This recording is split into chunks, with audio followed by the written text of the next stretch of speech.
When legendary rock music and popular culture news journal Rolling Stone magazine put one of the Boston Marathon bombing suspects on the cover, it was a controversial decision. The July 2013 cover carried the image of 19-year-old Dzhokhar Tsarnaev with the macho tagline, "The Bomber," and a description, quote, "How a popular promising student was failed by his family, fell into radical Islam, and became a monster," unquote. The cover got a lot of criticism from mainstream media and general public. They said that the magazine had turned Tsarnaev, a murderous young adult later convicted on terrorism-related charges, into a cool kid gone bad, a lost teenager given a rock star celebrity treatment by the most influential music publication in American history. You may wonder, what was the significance of Rolling Stone magazine covering this story in the way it did? For that, we need to go to the roots of Rolling Stone magazine and Jessica Hyman's essay from 2019. Quote, "One of the most successful underground publications that resulted from 60s and 70s counterculture was Rolling Stone magazine. Founded by Jan Wenner and Ralph J. Gleason in 1967, Rolling Stone quickly gained popularity amongst readers and advertisers. Despite being founded in the counterculture center of the United States, that is San Francisco, the magazine failed to embrace many of the norms of that community, which is precisely what allowed it to become so successful. Its superficial political coverage, critical music reviews, and experienced writers and editors propelled the magazine to the level of success unknown by other underground publications. The first cover of magazine in 1967 featured John Lennon in army gear for British black comedy How I Won the War." Unquote. The July 2013 cover was so controversial that Rolling Stone magazine defended the move under an editor's note given with Janet Reitman's piece, dated 17th July 2013. Now, the editor's note that was given with Reitman's piece read, quote, "The fact that Dzhokhar Tsarnaev is young and in the same age group as many of our readers makes it all the more important for us to examine the complexities of this issue and gain a more complete understanding of how a tragedy like this happens." Unquote. Reitman's piece for that issue started with the headline, "Dzhokhar's World.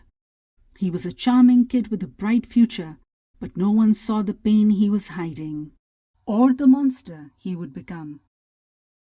Dzhokhar is the name that Dzhokhar was given by his high school coach. It was phonetically easier to pronounce and say, and must have helped him in assimilating with the kids in high school. In fact, in most of the reporting done on the Tsarnaev brothers, has the name Dzhokhar as opposed to Dzhokhar. And Reitman wrote this, quote, "An uneasy panic settled over Boston when it was revealed that the Tsarnaev brothers were not, as many assumed, connected to a terrorist group, but young men seemingly affiliated with no one but themselves. Russian immigrants, they had lived in America for a decade. And in Cambridge, a city so progressive it had its own peace commission to promote social justice and diversity.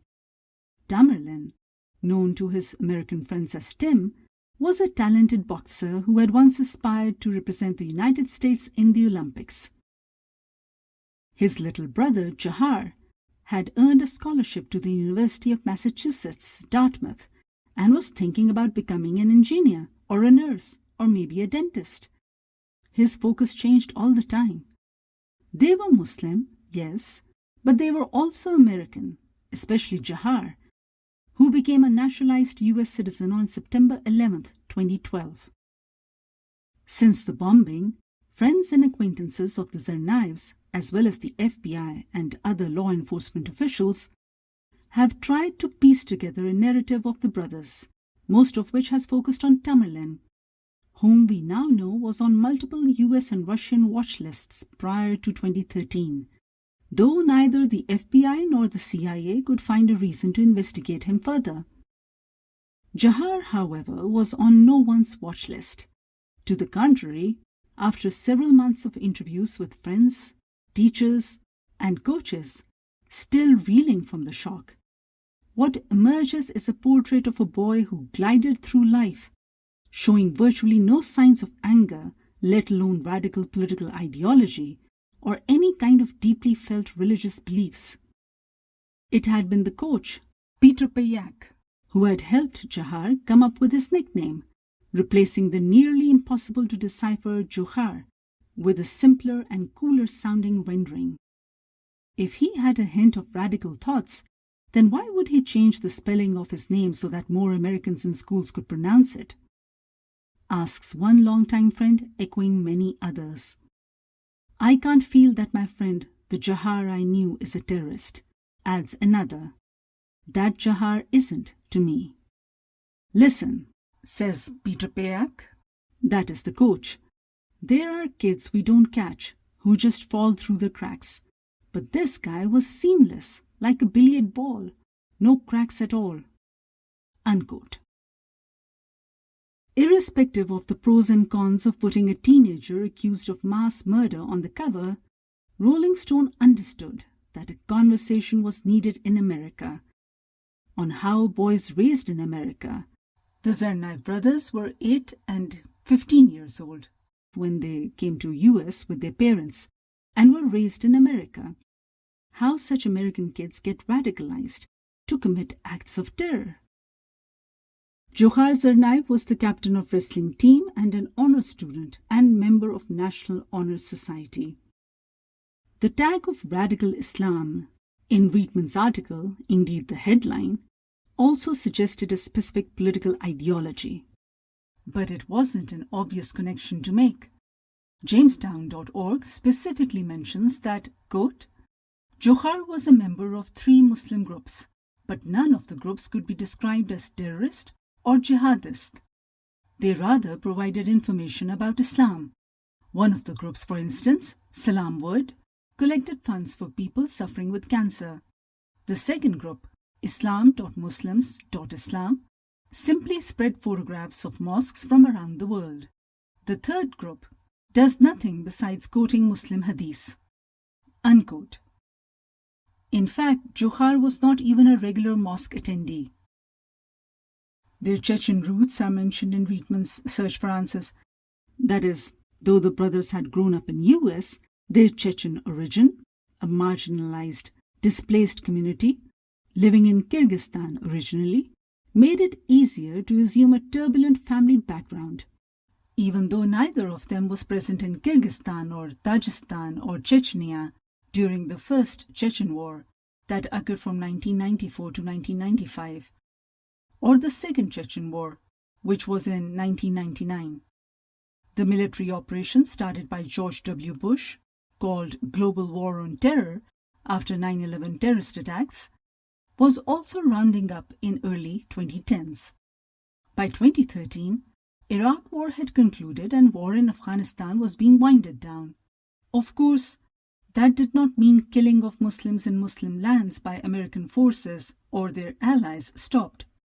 Apart from the casualties in direct operations or warfare, there are what is known as indirect deaths, people who die because of collapse of governance and infrastructure, mainly healthcare and food provision, and everyone has their own body count or official statistic. For example, this one on your screen, detailing the costs of war as per watson.brown.edu. But while all this may have been going on in the West or other parts of the world, Tsarnaev brothers were in America, studying, clubbing, dating, and taking part in competitive sports, whether boxing or wrestling. So without solid evidence of radicalization or association with some terror ideology or network, how could one make sense of their actions? Reitman specifically uses the word monster. It's a word used in the cover too, to separate these young men from the category of human beings. It's a choice of words that suggests surely these monsters were not one of us. Because what really hit the nerve of American consciousness is this: the reality of seemingly well-settled, and well assimilated, white-looking, good-looking, handsome, confident, educated, legal immigrants, healthy young adults living the American dream, who suddenly self-radicalized themselves for acts of terror. They went on the internet, found themselves Al-Qaeda's Inspire magazine with the cover headline, "Make a bomb in your mom's kitchen," and proceeded to do just that, making use of a few pressure cookers as bombs and filling them with shrapnels. The brothers then placed these pressure cookers in backpacks, that all-American luggage, and decided to detonate not in some far-off place like New York or Syria, but in their own hometown, walking around like it was just another day. It was that easy. That's the shocking part. That betrayal, that no matter what America had given them, they spat it back at America's face. Incels come to mind. The concept of incels resorting to extremist violence and mass shootings was a new one at the time. That is, concept of involuntary celibates, heterosexual young men unable to find a romantic or sexual partner, who also are usually gun-loving loners playing violent video games, suffering from low self-esteem and depression. Incels, or lone gunmen, came to be identified primarily with right-wing, misogynistic manosphere. And it is easy to assume that Dzhokhar Tsarnaev was most probably an incel. I am giving details of the crime as it is given on FBI's website. Quote, on 15th April 2013, as runners from around the world were cheered by thousands of spectators lining the streets for the 117th Boston Marathon, two self-radicalized brothers, Tamerlan and Dzhokhar Tsarnaev, executed the largest terrorist attack on US soil since 9/11. They detonated two powerful explosives near the finish line, killing 3 people and injuring more than 500 others. The attacks set off a furious manhunt. 3 days after the bombing, the FBI released photos and videos of the two suspects. Later that night, that same night, the terrorists drove to the MIT, Massachusetts Institute of Technology campus, where they shot and killed MIT police officer Sean Collier. He was just sitting in his car and attempted to steal his service weapon. The terrorists then carjacked a vehicle. It was a Mercedes SUV, kidnapped its driver, he was a Chinese immigrant, and forced him to drive to a gas station, robbing him of $800 along the way. Unquote. Tamerlan was in the SUV while Dzhokhar was following him in a Honda Civic, which had ammunition and explosives. The driver escaped from the gas station pit stop, and the LEAs traced the whereabouts of the brothers because the Chinese man told the cops that his cell phone was still in the car and could be traced. The police also tracked the GPS system of his SUV. So that's how LEAs locked in the street of Watertown, Massachusetts.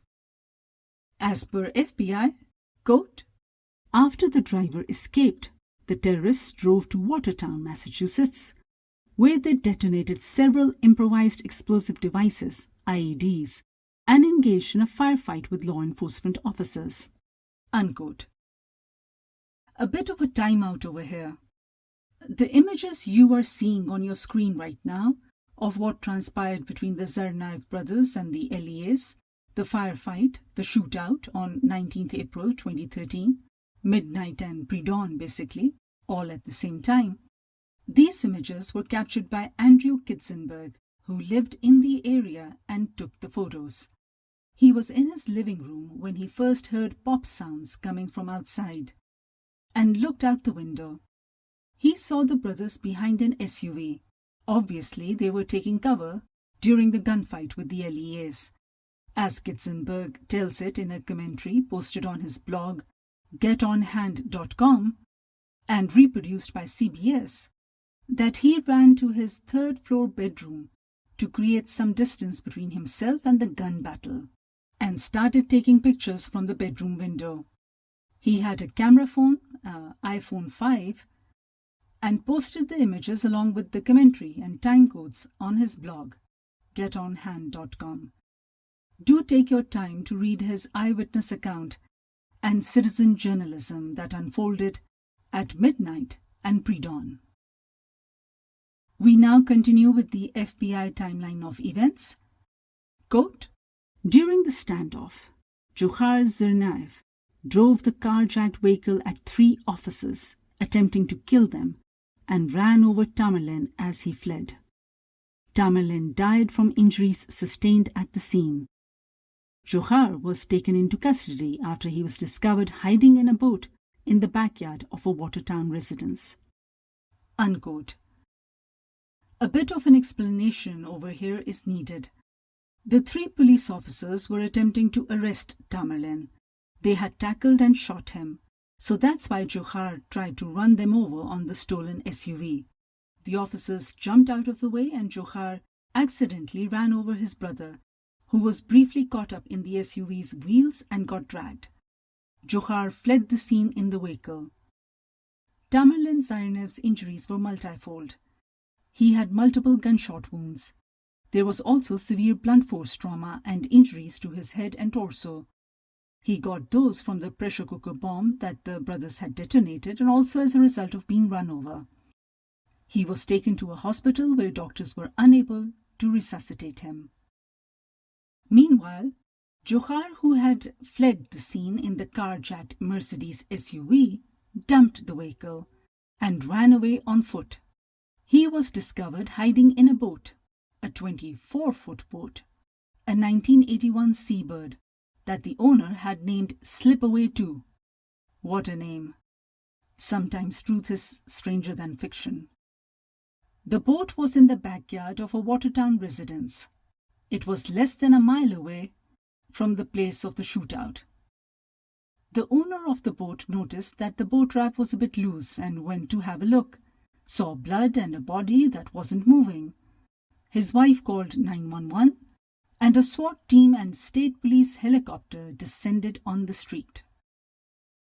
There are dramatic pictures from his arrest. He had multiple gunshot wounds. As he came out of the boat, he was given medical aid and then transported into an ambulance. These images were released as a direct result of the Rolling Stone cover. Boston magazine even titled the images with the headline, "The Real Face of Terror," behind-the-scenes photos of the Dzhokhar Tsarnaev manhunt. These and other images from the lockdown and manhunt were published on 18th July 2013 on Boston Magazine's website, 3 months after the bombings. The pictures were taken by Sergeant Sean Murphy, a tactical photographer with the Massachusetts State Police. He told Boston Magazine that, quote, "As a professional law enforcement officer of 25 years, I believe that the image that was portrayed by Rolling Stone magazine was an insult to any person who has ever worn a uniform of any color or any police organization or military branch, and the family members who have ever lost a loved one serving in the line of duty. The truth is that glamorizing the face of terror is not just insulting to the family members of those killed in the line of duty, it also could be an incentive to those who may be unstable to do something to get their face on the cover of Rolling Stone magazine. I hope that the people who see these images will know that this was real. It was as real as it gets. This may have played out as a television show, but this was not a television show." Unquote.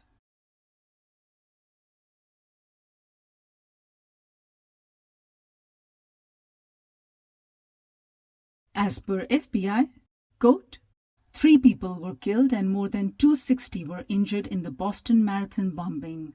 16 people lost legs. The youngest amputee was a 7-year-old girl. There is also the murdered cop, who was 27 at the time. More than 1,000 federal, state, and local law enforcement personnel were deputed for the manhunt and the investigation. Dzhokhar, who was 19 years old at the time, was charged with use of a weapon of mass destruction resulting in death and conspiracy, along with 29 additional terrorism-related charges. In the high-profile federal trial, the prosecution team introduced over 1,000 exhibits and called more than 100 witnesses to the stand, including 14 victims who suffered amputations after the bombings. A jury found Dzhokhar guilty on all 30 counts in the indictment. He was sentenced to death by lethal injection in June 2015. Unquote. At his sentencing, Tsarnaev said in a low voice, with hands folded in front of him, that, quote, "I'd like to now apologize to the victims and survivors. I am sorry for the lives I have taken, for the damage that I have done, the irreparable damage. I ask Allah to have mercy on me, my brother, and my family. I want to ask for forgiveness from Allah." Unquote. Now, Dzhokhar Tsarnaev may have sounded all apologetic and out of touch at his sentencing, but prosecutors showed a video to jurors in this phase, which was CCTV video from the holding cell where Tsarnaev was being held 3 months after the April 2013 bombing. In it, he's flipping the bird, showing the middle finger to the camera.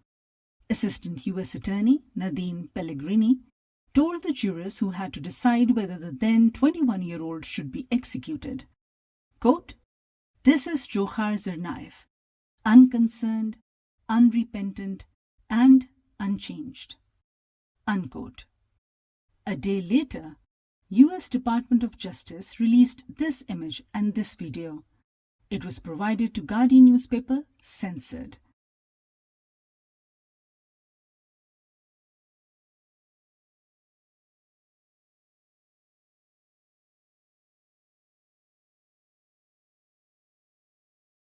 Police sources also claimed that the attack was retribution for Muslim deaths in Iraq and Afghanistan. There were also the 2 messages that Dzhokhar had scrawled on the interior walls of the boat. He used a pencil to write them. These notes were shown as forensic photographs in court during his trial and used as confession by the prosecution. One of the handwritten note on the inner wall of the boat was bullet-riddled and blood-stained. It read in part, quote, "I am jealous of my brother who," the next word is indecipherable because of the bullet hole, "received the reward of Jannatul Firdaus, Inshallah, that's Arabic for God willing, before me. I do not mourn because his soul is very much alive. God has a plan for each person. Mine was to hide in this boat and shed some light on our actions. I ask Allah to make me a shaheed, IA, that is a shorthand for Inshallah, God willing, to allow me to return to him and be among all the," again the word is indecipherable because of the bullet hole, "people in the highest levels of heaven." Unquote. As you can see, certain words have blood or bullet holes on them, hence cannot be deciphered or read. But Allahu Akbar that he ends the note on is obvious, at least to me. Allahu Akbar is God is great in Arabic. The other note in the boat, which was also blood-stained and had bullet holes, and was also written in pencil, read in part as follows, quote, "The US government is killing our innocent civilians, but most of you already know that. As a M, the word is indecipherable due to bullet hole, I can't stand to see such evil go unpunished. We Muslims are one body. You hurt one of us, you hurt us all." Unquote. There is also a reference to Muslim God, Allah, Muslim Prophet, Prophet Muhammad, peace be upon him, Hazur sallallahu alayhi wasallam, and Muslim nation, Ummah. CBS also reported that the note further said, quote, "Now I don't like killing innocent people. It is forbidden in Islam. But due to said, the next word is indecipherable due to bullet hole, it is allowed." Unquote. The transcript of the notes was shared in its entirety by Boston.com. You must have noticed that one note is about his brother and mortality. The other is to give justification or insight into their motives and actions.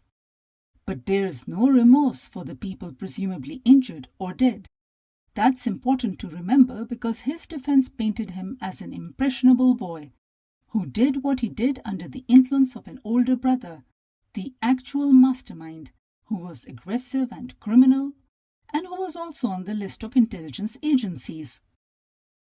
Well, 2 years after the bombing, at the time of his sentencing, Dzhokhar Tsarnaev finally showed remorse for his actions in a statement that he read in court.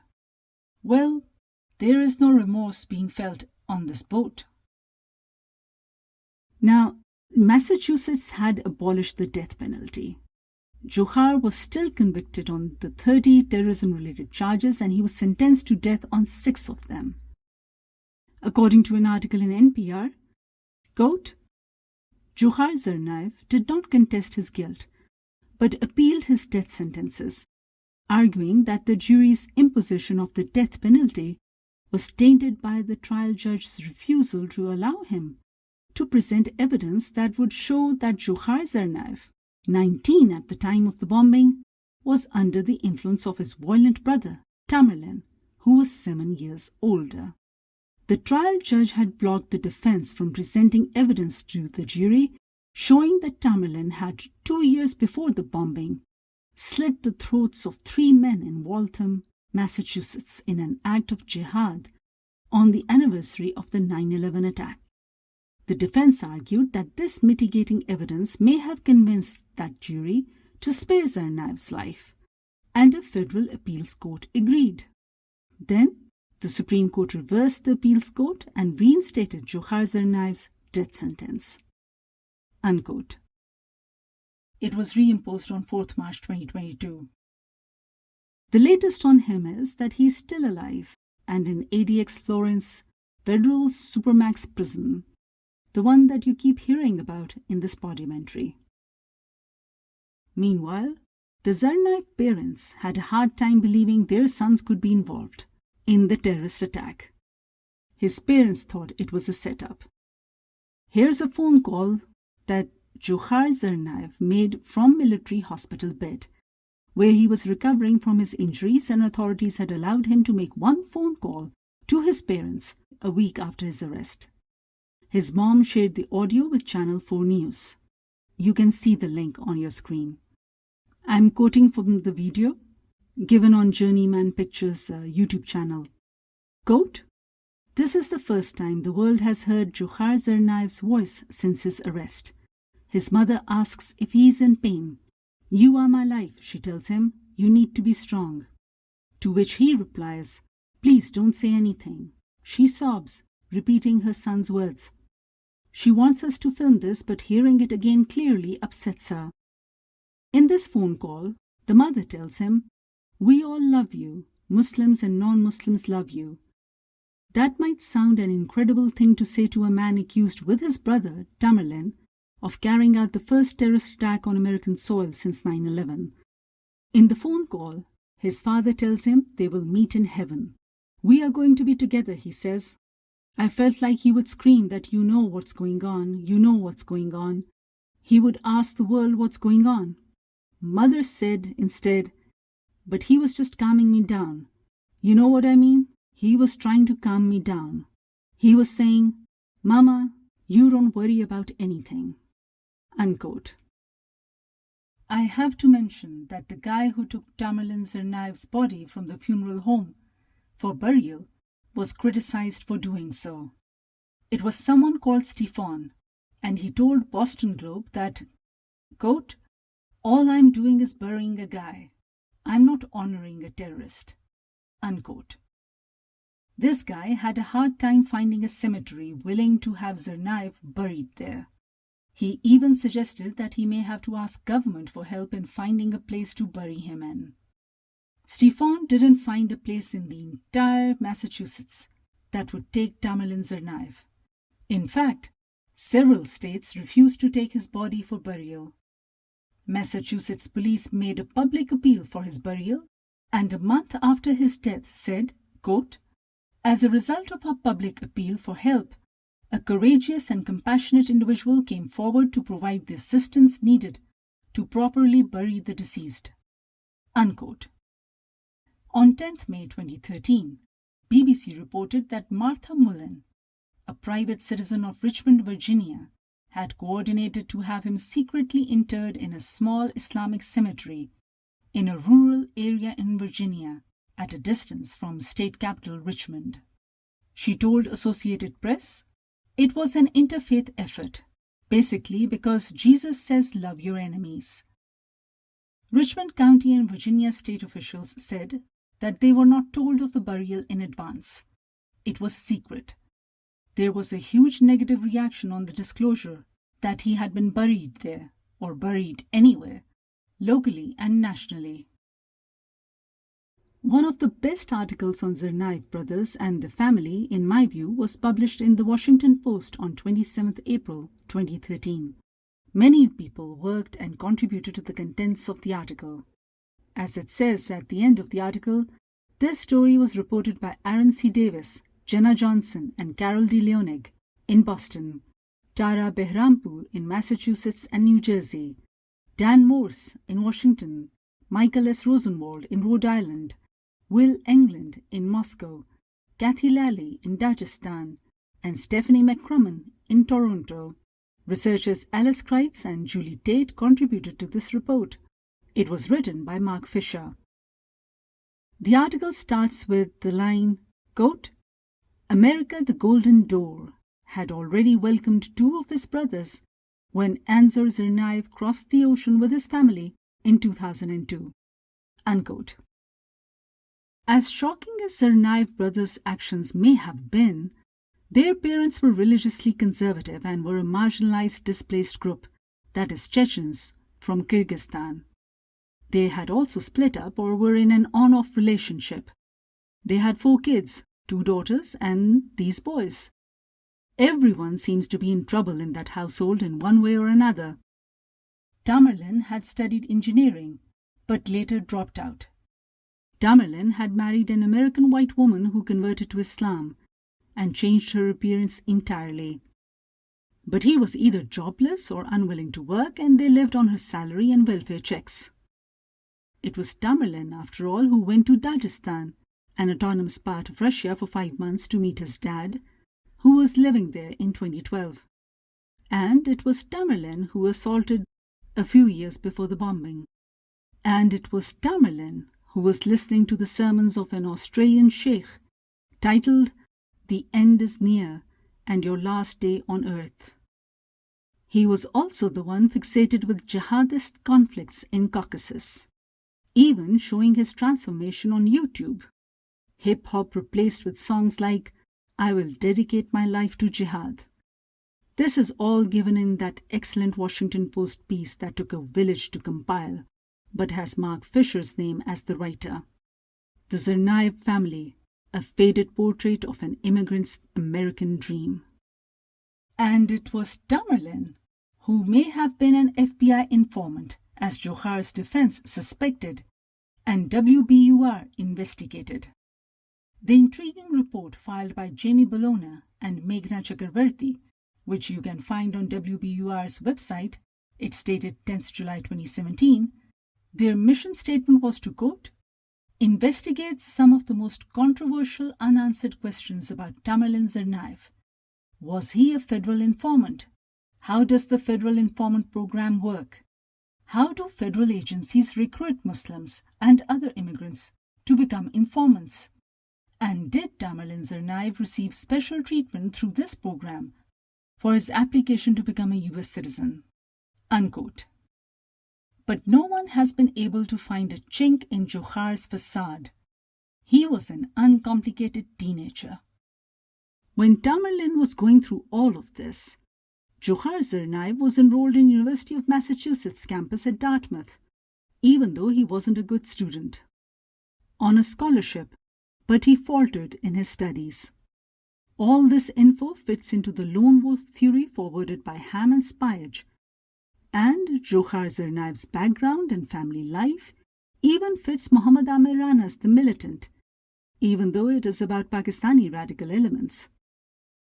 Bottom line is, there is some explanation and roadmap to predict this sort of behavior in the case of the brothers, no matter how shocking it may have been to Rolling Stone magazine.